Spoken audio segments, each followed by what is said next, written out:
tudo bem? Lembram do meu nome? Sou a professora Daniele e vou continuar com vocês na aula de Geografia. Lembram do nosso assunto na aula passada? A gente começou a falar sobre a identidade brasileira, um assunto que une diversos povos originários do nosso país.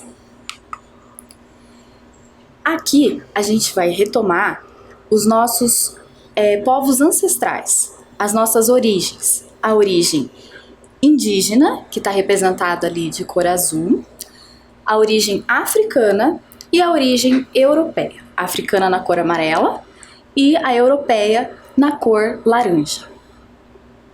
Então, na aula passada, a gente falou um pouquinho mais sobre a cultura africana. Falamos da influência dos povos que vieram sequestrados da África para cá, foram escravizados durante um bom período e deixaram suas marcas, na verdade, construíram o nosso país com todo o seu conhecimento, com toda a sua técnica, que influenciou até hoje na construção do nosso país. Então, relembrando o que é quilombo. Então, esse sentido da palavra quilombo, lugar de negros refugiados da escravidão, foi um sentido que se deu aqui no Brasil. A palavra quilombo mesmo é da origem das línguas africanas, que são faladas numa região da África. Então, são línguas como o quibundo, o kigongo e o umbundo, pertencentes ao grupo banto. Então, olha lá, uma foto, que a gente viu na aula passada do quilombo Zumbi dos Palmares, um dos maiores que já existiram. E aqui nós vamos ver um pedacinho da onde vem essa região, essa matriz da língua do banto. Então, existem até hoje diversas palavras de origem africana no nosso vocabulário. Então, essas palavras vieram dessas línguas. Olha lá no mapa da África, do continente africano. Essa região do Banto é esta região ali, que pega de Camarões, um pedaço do Sudão do Sul, vai até lá embaixo, na África do Sul, e contorna ali na Angola. Esse nome quilombo, na língua africana, era para denominar o lugar de pouso desses povos que se deslocavam nesta região do Banto. E aqui no Brasil ganhou o significado de lugar de refugiados, a comunidade de negros que fugiam da escravidão. Então aqui eu separei para vocês um exercício em que a gente vai refletir sobre essa origem da nossa língua que veio da África. Então as palavras são quilombo, quiabo e marimbondo. Pensa bem no som dessas palavras e separe em sílabas. Vou dar um tempinho para vocês fazerem esse exercício.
Então, vocês pensaram sobre a palavra quilombo?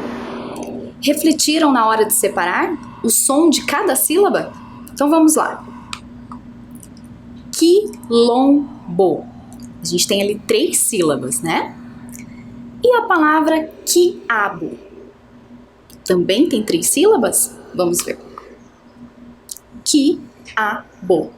Reparem bem nos sons, nas sílabas que se repetem, que demonstram mesmo a mesma origem, o vocabulário e a língua africana. E marimbondo, uma palavra um pouquinho maior, mas também, se a gente observar lá e assinalar, olha só quantas sílabas e sons parecidos. Quilombo e o qui do quiabo também.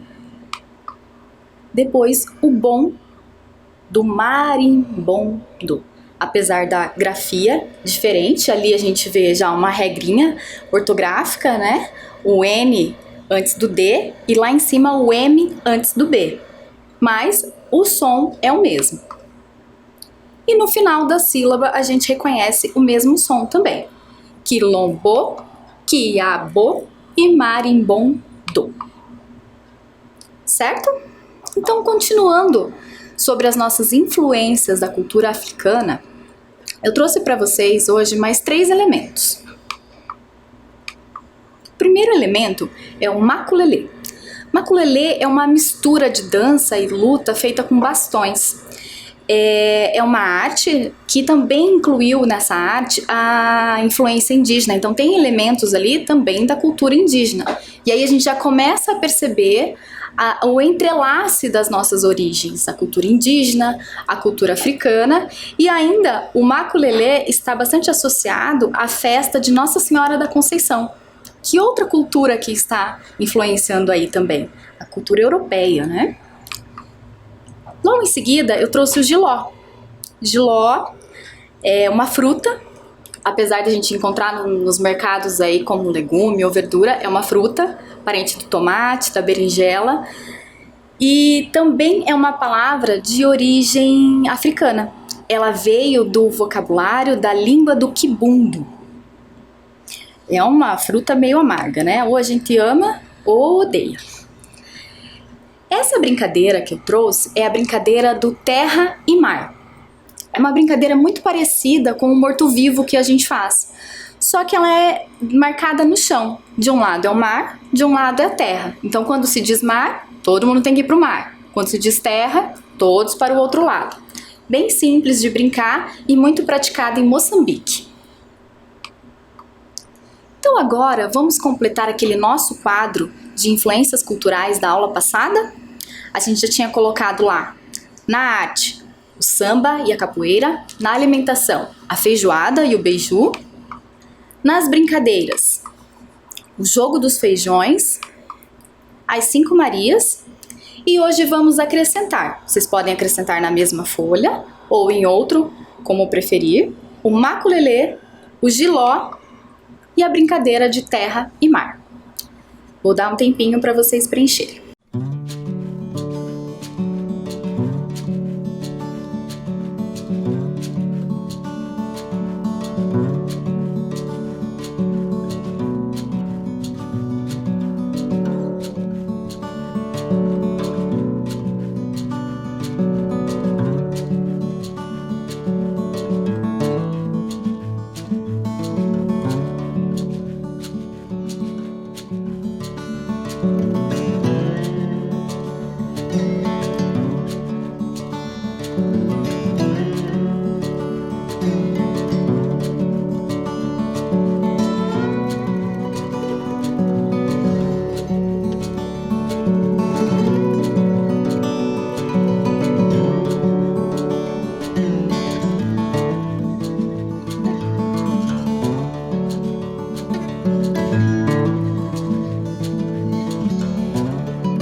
Então, preencheram?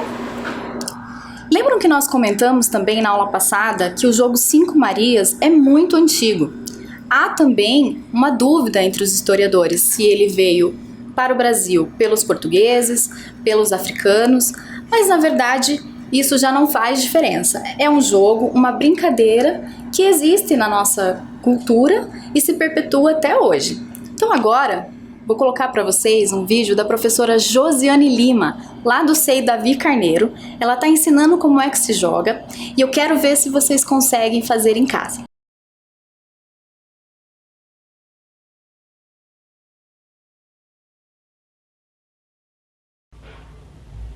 Boa noite, alunos da EJA. Tudo bem com vocês? Eu vim aqui para falar com vocês de um jogo muito, mas muito antigo, que eu aprendi a brincar lá com a minha avó. Minha mãe também sabia, então ele é muito antigo, chamado de jogo Cinco Marias. Alguns chamam de belisco, depende da região. Alguns chamam de cinco pedrinhas. Quando eu era pequena, eu sempre brincava com pedrinhas, né? Mas a pedrinha machuca a mão. Então, foi feito esse, ó, assim, ó. São 5, tá? É uma trouxinha, tá? Costurada, cheia de areia, para ficar pesadinhas. O jogo Cinco Marias ou Cinco Pedrinhas é um jogo que você pode fazer sozinho ou você pode fazer com alguém, com o teu filho, com a tua neta, com o seu neto. E você pode ir modificando as regras também, tá? Uma coisa legal que eu fazia quando era criança, eu numerava, tá? E daí, aquele que eu, jogando com o outro, aquele que eu pegasse, depois eu contava a quantidade de pontos que eu tinha feito, né? Ou quando erra, se você está jogando com uma outra pessoa, você erra, você passa a vez pro teu colega que está jogando com você e você começa do zero. Então tem várias formas de você colocar regras nesse jogo, mas ele é muito, muito legal. Então vamos ao jogo.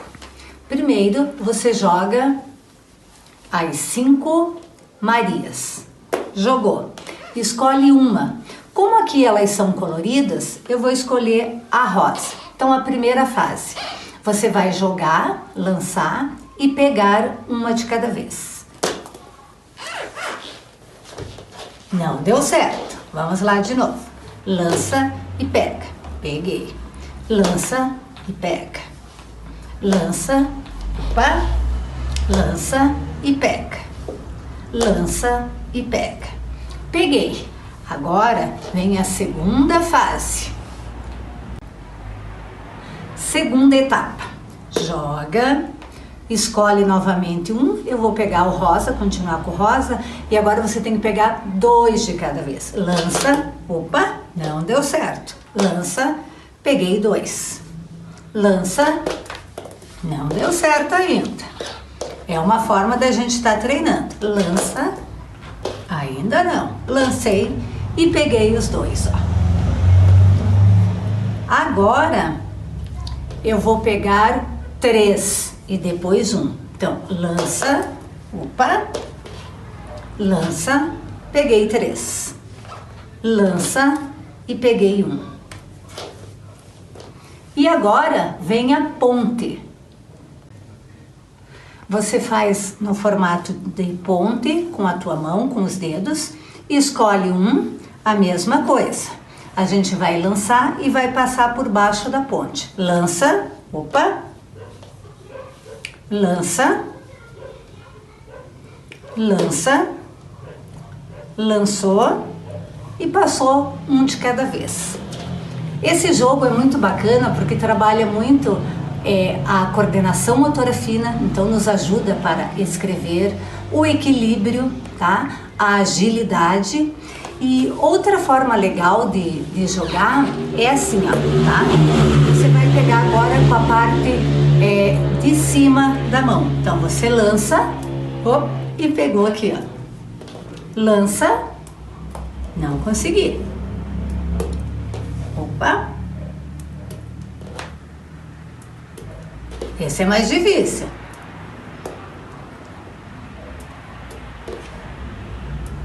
e peguei. Lança e peguei. E lançou e pegou. E lançou.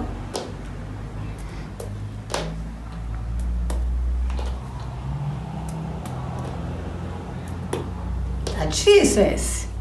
E pegou. Então, vamos lá fazer os nossos joguinhos. 5 Marias, pipoquinha, alguns chamam até de pipoquinha, porque pula, tá? Ou 5 pedrinhas, é muito fácil.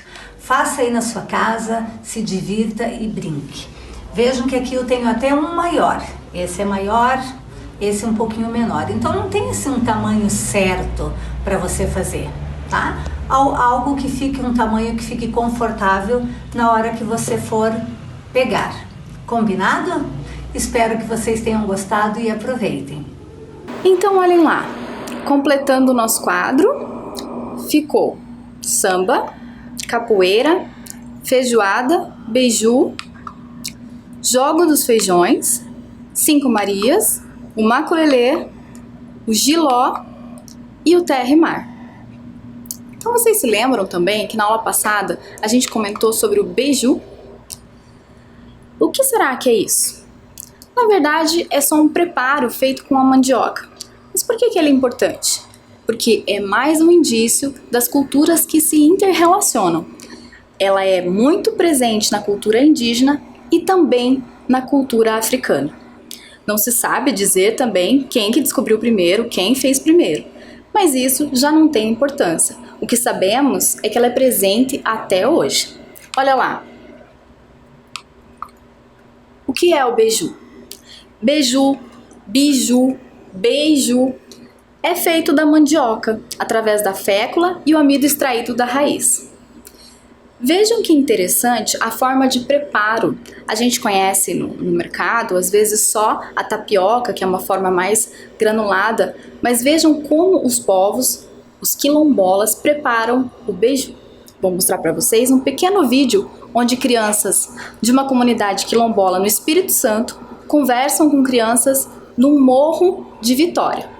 Trocando informações, eles falam e mostram como é que se faz o beiju. Eu tenho uma pergunta. Fala aí, se for difícil eu não vou responder não. Quais são as comidas que vocês comem? Salada, feijão, arroz, farinha, beiju e muitas frutas. O que é beiju? Beiju vem da mandioca. Sempre na minha comunidade, nós vão lá na nossa roça, plantar mandioca. Depois vai pra cá de farinha, rapa. Aí descasca ela, aí depois rela ela, depois tira a goma, aí depois faz a farinha, depois da farinha faz o beiju. Aí coloca lá no onde tem o forno de assar. Aí coloca o coco ou se não é amendoim.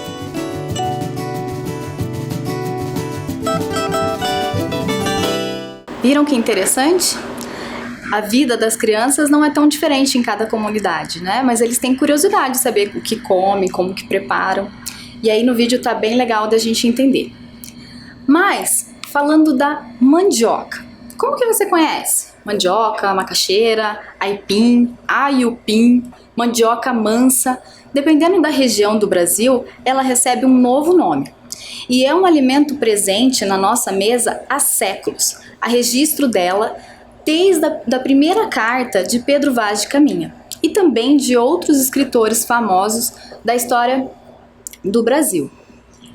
Não só como alimento, a mandioca representa uma herança cultural muito forte na nossa história. Na verdade, ela foi o primeiro produto apresentado pelos indígenas aos portugueses. Por quê? Porque quando eles vieram para cá, eles queriam cultivar as mesmas coisas que cultivavam lá na Europa. Não sabiam que aqui o nosso solo, nosso ambiente, nossa temperatura era muito diferente. Então, algumas tentativas não deram certo. E aí eles começaram a conhecer o que os indígenas tinham para oferecer. E ali foram se desenvolvendo muitas receitas, né? Muitos doces, bolos, até bebidas. Hoje, você encontra a mandioca em todo o território nacional. Ela é muito cultivada e nós ainda somos o segundo maior produtor de mandioca no mundo. Então, é um alimento que representa muito a nossa cultura. E, novamente, o entrelace entre as culturas, né? Cultura indígena, cultura africana e cultura europeia. Vamos ver, então, outros alimentos de origem indígena? Olha lá, na primeira imagem, vocês estão vendo pirão. Pirão em tupi-guarani significa papa grossa. Isso mesmo, feito ali com a farinha para engrossar o caldo. Depois, nós temos a pamonha.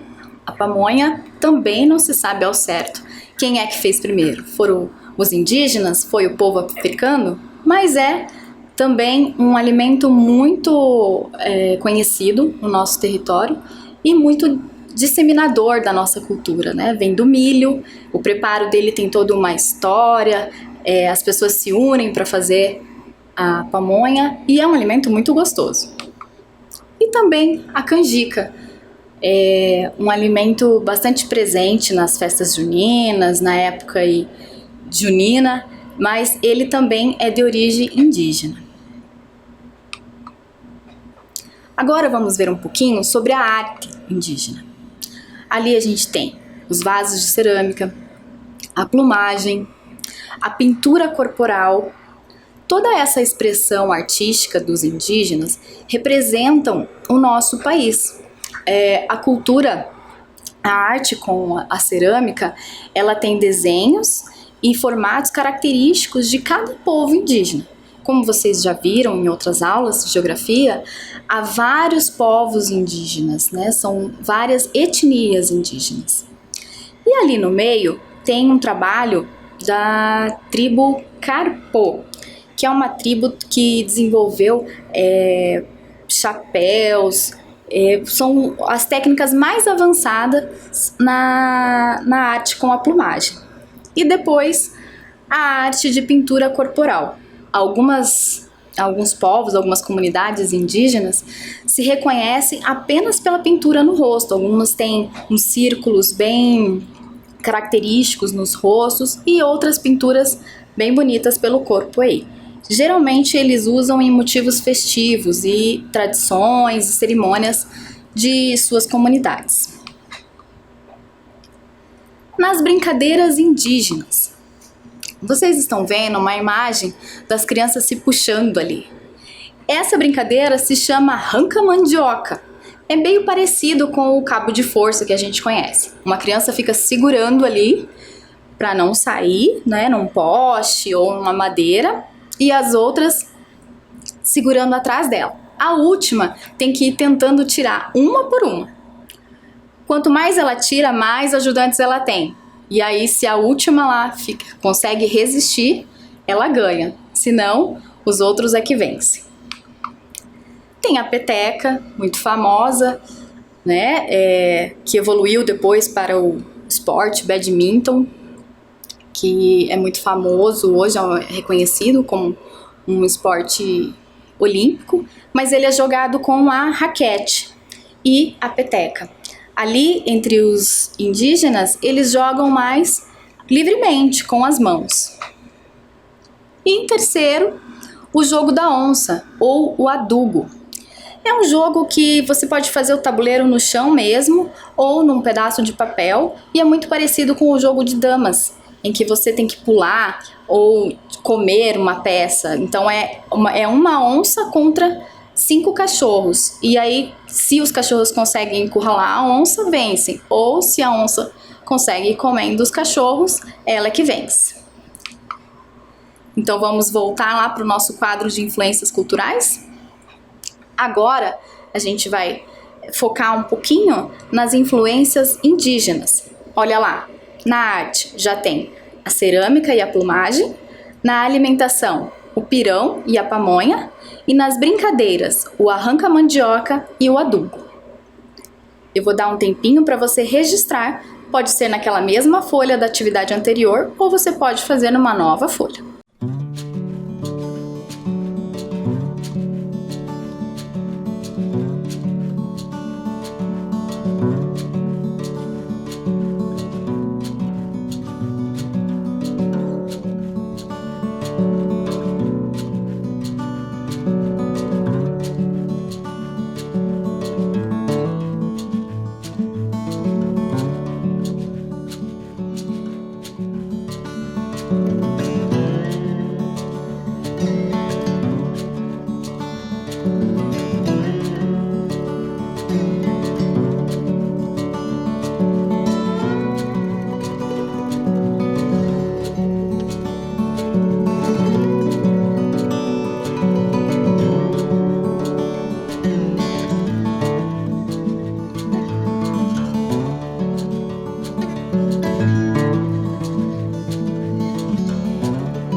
Pronto? Anotaram lá? Então eu vou só destacar aqui para vocês a pamonha, como a gente conversou, né? O entrelace das culturas, que também é presente na cultura africana. Vou deixar de sugestão para que vocês preencham uma terceira linha de elementos da cultura indígena. Fica a critério de vocês colocar um daqueles que eu apresentei ou buscar novos elementos. Continuando falando dos indígenas, agora a gente vai entrar um pouquinho sobre o povo e o território indígena. No início, na colonização, haviam de 3 a 5 milhões de habitantes indígenas no Brasil.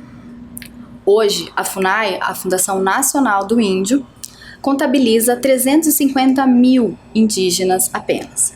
Então, durante todo esse trajeto, houve muito extermínio, conflitos, principalmente por causa de território. Os indígenas, assim como os quilombolas, têm uma característica de integração com a natureza. Então, a visão deles com relação à terra é de tirar o necessário para o sustento, o que vai de contra do agronegócio e, infelizmente, também temos a exploração de minérios ilegais. Então, até hoje nós sabemos que existem esses conflitos, mas ainda assim nós tivemos grandes avanços. No finalzinho da década de 40, início da década de 50, os irmãos Vilas Boas, Darcy Ribeiro e o sanitarista Noel Núteus fizeram um grande trabalho com expedições no Xingu, conversando com os indígenas, formando líderes indígenas. Trabalharam duro, como a gente havia falado na aula anterior. Darcy Ribeiro escreveu o livro sobre a origem do povo brasileiro com suas experiências, e uma de suas maiores experiências foi essa vivência com os indígenas. Eles passaram muito tempo formando, conversando, buscando alianças e formas de encontrar caminhos de negociação desse território. Então havia diversos povos indígenas ali em conflito com os fazendeiros, em conflito com os garimpos, e com a parceria do poder público, eles conseguiram demarcar um espaço que é até hoje também um dos maiores territórios indígenas. Esse parque se chama Parque Nacional do Xingu. Eu vou mostrar para vocês um vídeo que vai contar um pouquinho dessa história, de como tudo começou e como foi importante para que até hoje a gente mantesse o nosso patrimônio cultural indígena.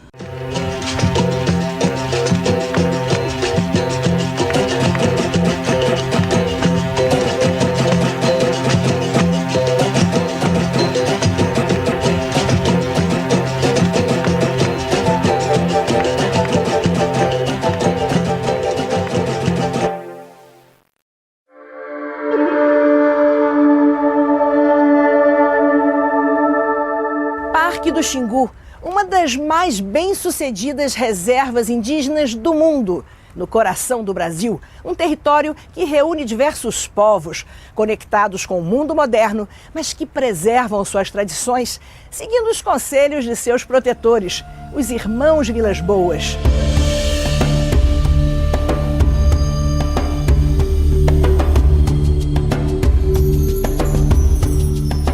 Em 2011, o Parque do Xingu completou 50 anos de existência.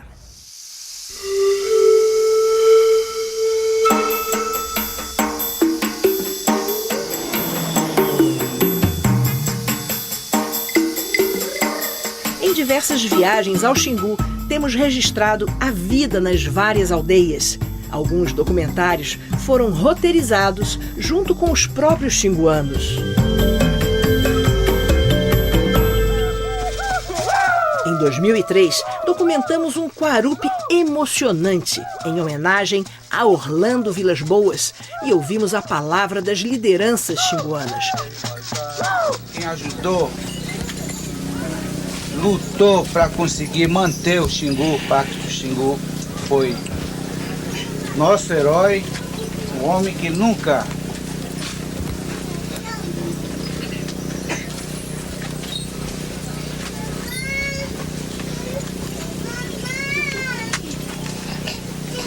Orlando Vilas Boas, um homem que nunca foi explorador.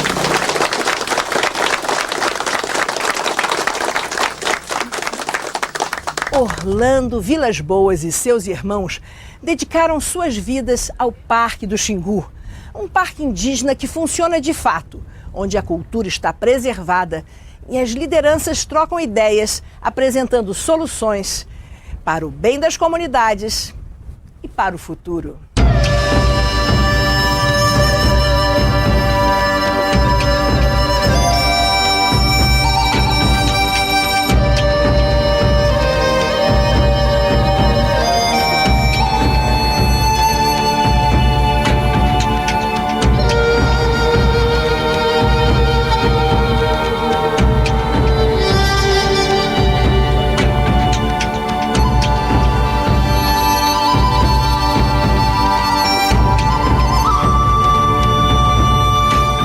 O Parque do Xingu, no norte do estado de Mato Grosso, tem 2.800.000 hectares. Aqui, mais de 5.500 índios de 16 etnias diferentes convivem harmoniosamente. Isso é o resultado do importante trabalho de grandes brasileiros, como Marechal Rondon, Darcy Ribeiro, Noel Núteus e os irmãos Vilas Boas. A criação do parque em 1961 foi um gesto visionário desses brasileiros e representa um pequeno acerto de contas na destruição dos povos indígenas em nosso país.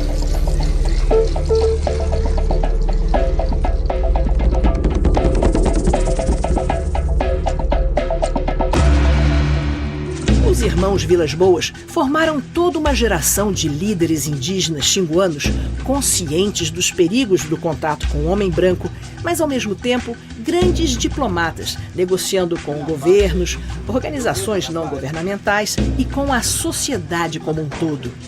Então, senhores imprensas, agradeço vocês. Esperamos que leve a nossa mensagem para a divulgação, mostrar a nossa preocupação com a questão do nosso território.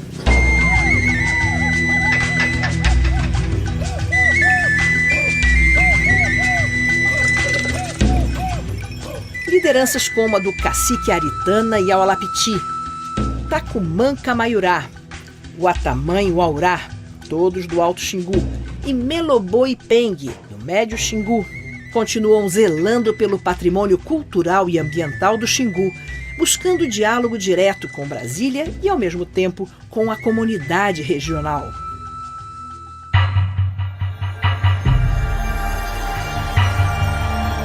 Os irmãos Vilas Boas reuniram diversos grupos indígenas em um território riquíssimo, atravessado pelo rio Xingu. Aqui, criaram condições para que essas populações se desenvolvessem. Antes ameaçados pelo avanço da colonização, os grupos indígenas do Xingu passaram a ter, entre 2000 e 2010, um crescimento populacional de 54,24%, acima da média nacional.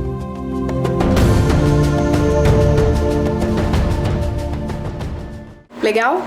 Muito interessante esse vídeo, né? Essa cerimônia que vocês assistem ali um pedaço, em homenagem aos irmãos Vilas Boas, é uma cerimônia que os índios têm para comemorar ou para lamentar os seus mortos. E são raros os homens brancos que recebem essas homenagens. Então, os irmãos Vilas Boas, Darcy Ribeiro e o Noel são as poucas pessoas que até hoje têm essas comemorações em respeito, né? Os indígenas são gratos por tudo que eles fizeram. Aqui nesse slide, a gente pode acompanhar a diferença das terras ocupadas pelos povos indígenas. De acordo com a Constituição Federal vigente, os povos indígenas detêm o direito originário e o usufruto exclusivo sobre as terras que tradicionalmente ocupam. Então, por isso a importância dessa demarcação do território e do respeito a esse território. Porque, com o passar dos anos, cada vez ele foi se diminuindo. Fazendo a leitura ali do gráfico, a gente pode perceber que na região sul e sudeste já é uma quantidade bem menor do que era antes. Mais para frente a gente vai ver um pouquinho de como aconteceu essa ocupação do território no Paraná. Esse gráfico também representa a distribuição das terras indígenas no Brasil. Então, podemos constatar lá novamente, né? A região norte é a região onde eles têm maior quantidade de terras. E no Paraná? Como que isso aconteceu? Se a gente observar esse mapa, ele é um pouco antigo, mas com as cores ali amarelo e o marrom escuro, a gente vê a ocupação do território pelos povos originários do Tupi-Guarani. E na outra cor, no verde e no laranja, são os povos da matriz G, que é uma outra matriz de povos indígenas que influenciaram na nossa língua. Então, em todo o território nacional, quem é que não conhece uma palavra de origem indígena? Aqui no Paraná, a própria palavra Paraná vem da cultura indígena. Paraná significa semelhante ao mar, parece o mar. Provavelmente eles estavam falando do Rio Paraná. Olha lá a quantidade de terras e comunidades que vivem hoje nas terras demarcadas indígenas. Vale lembrar que existem também os povos que ocupam terras não demarcadas. Como nós vimos, existem muitas comunidades no nosso estado. Ao todo são 17 com as terras reconhecidas. Mas o importante também é a gente sempre se lembrar do entrelace dessas culturas. Então, como a gente comentou, lá nos quilombos existem as pessoas que vivem em comunidade apenas do que retiram da terra. Também existem as pessoas que saem do quilombo e vão trabalhar nos grandes centros. Assim acontece nas comunidades indígenas também. Então hoje é muito raro haver uma comunidade totalmente isolada. Então o que a gente tem que levar em conta é que esse é o nosso patrimônio cultural e vamos ainda falar muito sobre essas influências. Aqui no Paraná nós temos influências fortes sobre o nome das cidades, a nossa própria cidade, Arapongas, Guarapuava, são todas criadas, originárias dos indígenas. Por isso a importância da gente conhecer nossas origens. E você, conhece suas origens? Eu vou deixar para vocês uma tarefa de casa, onde eu gostaria que vocês investigassem sobre os seus antepassados. Quem sabe vocês descobrem algo interessante como o professor Sandro na aula anterior, que falou sobre o seu tataravô que fundou o primeiro clube de resistência negra em Guarapuava, um clube de dança, não é mesmo? Olha que interessante. Tenho certeza que vocês também têm uma história para contar. Então nessa tarefa, vocês vão construir uma tabela. Vão colocar lá os familiares que vocês vão investigar, o nome, o seu sobrenome, o estado de origem e o país de origem. Envie essa tarefa aos seus professores para que chegue até nós. Vou dar um tempo para vocês copiarem.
conseguiram copiar? Então hoje a gente vai parando por aqui e eu espero vocês nas próximas aulas, que nós vamos continuar falando sobre essa nossa diversidade de cultura, que é muito rica. Um abraço e até logo!